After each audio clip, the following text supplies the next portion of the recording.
Okay, welcome to Stephanie's channel. So this is a financial sample data. So what I'll be taking you through is how to pivot this data and to make sense of this data, right? You can see the financial sample data. We have the account, the business, the currency, the year, the scenarios, then the revenues from January to December. So let's write on with our pivot. First thing first, you control all, that is control A. You highlight everything, right? Go to insert. So you can either use pivot table or recommended pivot tables if you're trying to navigate around your ways around it. So we can try to use recommended pivot table. This is a suggestion from Microsoft Excel, right? The latest version. So you can see they've been able to give us where to choose from in the sense of they're asking us if we want to go with sum of January by account. In the sense of these row labels are literally the accounts from the data dump and also the sum of revenue, the summary of each account's January summary, right? That's why you have sum of January, right? So this is by business units, right? And they've even given us sum of all the year var what was actual budget and forecast. So we're going to be going with the first one. Okay, so this is how the pivot looks like on Microsoft Excel, right? I've given you a sample of how it looks like on my previous video on Microsoft on Google Sheets. So this is how it looks on Microsoft Excel. So you can see the role is account. I can decide to uncheck this and click on business units. I can decide to uncheck this and click on currency, the type of currency. I can decide to uncheck this and click on the scenario type. You can see, right? But then again, it's January. So I can set to have more than 1 month. You can see. And set to have more than 1 month. So let's have more than 1 month. More than 1 month.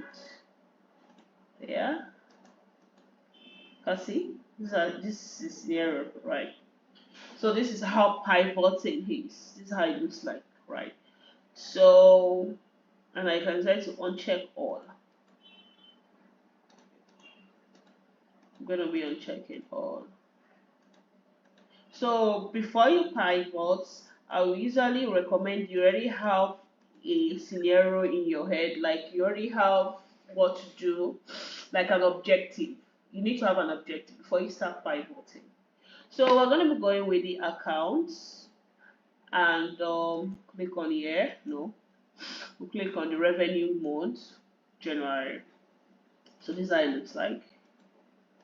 You can see this is how it looks like.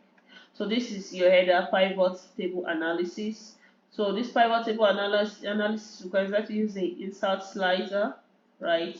So this this literally checks what you need, right? But we won't be using that now. So this is it for sum of January, right? So I want to know which of the accounts is the highest in the month of January. But for us to be able to determine this, we are going to be using the pivot charts. So this is the pivot chart. So and this is the recommended chart given to us. You can decide to choose anyone that fits the pivot table,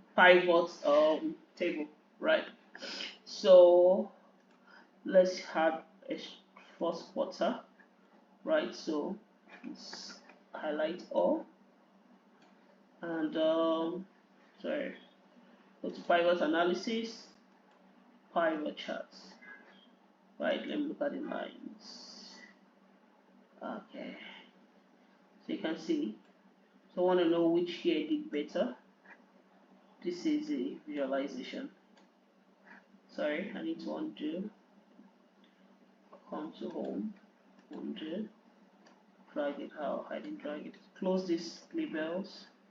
Undo. So you can see this color, which is gray here.